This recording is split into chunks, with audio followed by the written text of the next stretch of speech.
ये भी तो मुझे बताओ। भगवान कहने लगे, हे उद्धव, मुझे इस बात का ज्ञात है कि जब हम अपनी लीला को विराम करके जा रहे हैं ना, तो कलयुग का आना संभव है, कलयुग आएगा। इतना जैसे ही कहा, उद्धव जी ने कहा कि प्रभु जीव कल्याण के लिए कुछ तो कीजिए। तो प्रभु ने कहा कि हे उद्धव, हम तो अपनी लीला को विराम करके जा रहे हैं, लेकिन इस धरातल के जीव कल्याण के लिए अपने वांगमयी स्वरूप से, वांगमय यानी मुख से, अपने वांगमयी स्वरूप से हम श्रीमद् भागवत जी एक ग्रंथ को, अपने प्राण को छोड़कर जा रहे हैं। अगर जीव, जब कलयुग आएगा, अगर जीव उसके सानिध्य में रहेगा मेरे प्यारे, तो उसको किसी भी प्रकार का कलयुग स्पर्श नहीं कर सकता मेरे प्यारे। इस बात को जैसे ही कहा, तो भगवान ने कुछ ही क्षणों में अपने वांगमय स्वरूप से श्रीमद् भागवत जी को प्रकट कर दिया मेरे प्यारे। बोलिए भागवत भगवान की। जैसे भागवत भगवान प्रकट हुए और प्रभु ने अपनी लीला को विराम कर दिया। इस प्रकार से भागवत जी का उद्गृत हुआ है। भागवत जी आई हैं। सबसे पहले आप लोग सीधे बैठ जाइए। आप जो ये दरिद्रासन पर बैठे हैं ना, इसीलिए तो मेरे प्यारे, अब आपको ये ज्ञात हो गया होगा कि भागवत जी आई, तो आई कहां से, हो गया ना ज्ञात। तो आइए, इस संसार में जीव, इस संसार में जीव जब आता है ना, तो वो पूर्ण होकर नहीं आता, अपूर्ण आता है। उस पर किसी न किसी बात का, किसी न किसी प्रकार का कोई ना कोई कमी अवश्य होगी उसके जीवन में।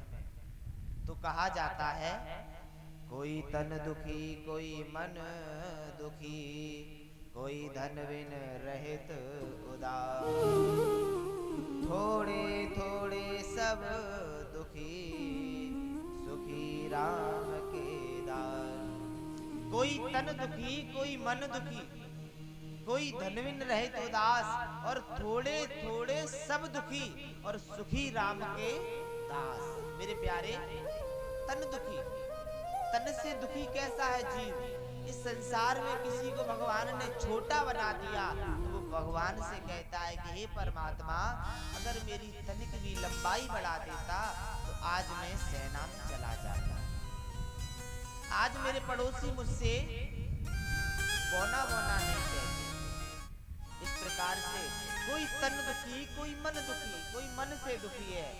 हे परमात्मा, मेरे परिवार में क्लेश क्यों बना रहता है। कोई मन से दुखी है, और कोई धनविन रहे तो दास, कोई धन से दुखी रहता है। कि परमात्मा, अगर मेरे पास धन होता, अगर मेरे पास धन होता तो मैं बंगला बनवा लेता, गाड़ी खरीद लेता। ये चाह है संसार में आने पर जीव की, क्योंकि संसार में जीव आने के बाद अपनी चाह को बढ़ाता चला जाता है। चाह पैसे से रुपया बनाने लगी।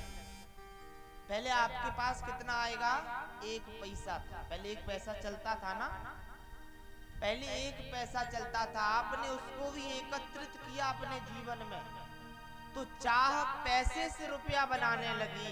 जब वो 100 पैसा एकत्रित हो गए, तो आपका क्या बन गया, रुपया बन गया। चाह पैसों से रुपया बनाने लगी, और रुपया से बंगला बनाने लगी। आपके पास जब 100 से लाख हो जाएंगे, तो आपके अंदर चाह आ जाएगी बंगला की, कि बंगला बनना चाहिए, मकान बनना चाहिए अच्छा सा, पैसा है। क्योंकि ये चाह है संसार में जीव की। चाह पैसों से बंगला बनाने लगी, चाह बंगले में गाड़ी मंगाने लगी। जब बंगला बन जाएगा तो आपकी चाह कहां तक पहुंच जाएगी मेरे प्यारे, गाड़ी तक पहुंच जाएगी। कि एक गाड़ी तो होनी चाहिए, संसार में आए हैं ऐसो आराम करने के लिए। चाह पैसों से गाड़ी मंगाने लगी, और गाड़ी से होटल जाने लगी। चाह कहां तक पहुंच गई, आपकी उस गाड़ी में बैठ करके होटल तक पहुंच गई। कि चलो होटल ही घुमाते हैं, पैसा तो है ही जेब में, गाड़ी है, बंगला है। अब चाह कहां तक पहुंच गई मेरे प्यारे, होटल तक पहुंच गई। अभी देखना चाह कहां तक पहुंच जाए। चाह होटल में बोतल मंगाने लगी, अब कहां तक आ गई चाह कि भैया बोतल निकाल लाना। तो मेरे प्यारे, ये पैसा है ना, ज्यादा पैसा हो जाए तब भी इंसान पागल हो जाता है, और अगर कम पैसा हो तब भी इंसान पागल हो जाता है। कहा जाता है कनक कनक से सौगनी मादकता अधिकाय, और जा खाए बोराए भैया बाप आए बोराए। एक कनक माने होता है सोना, और एक कनक माने होता है धतूरा। अगर कोई जीव संसार में धतूरे को ग्रहण कर लेता है तब भी वो पागल हो जाता है, और अगर कोई सोने को एकत्रित कर लेता है, सोने को प्राप्त कर लेता है, तब भी वो जीव पागल हो जाता है। मेरे प्यारे, पागल होना दोनों तरफ से ही है। तो मेरे प्यारे, इस संसार में जीव को अपूर्ण बनाया है, पूर्ण सिर्फ वो परमात्मा है, केवल वो भगवान पूर्ण बनाया गया है। इसीलिए चाह को कम रखें, प्रभु में सानिध्य में लगे। तो केवल सुखी राम के दास, जो भगवान के गुणगानकारी होते हैं ना, वो सुखी होते हैं। ना उनका कोई घर वाला रोने वाला होता है, ना उसके बीवी बच्चे रोने वाले होते हैं। अब आप बताओ, अब हम यहाँ 3 दिन से रुके हुए हैं, अब हमारे बच्चे तो रो नहीं रहे। हमारा काम क्या है? सिर्फ भजन करना और आपको सतमार्ग पर ले जाना।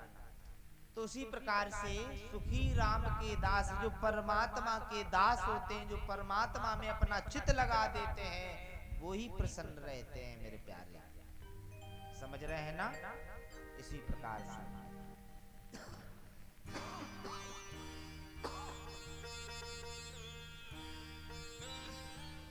एक दिन की बात है,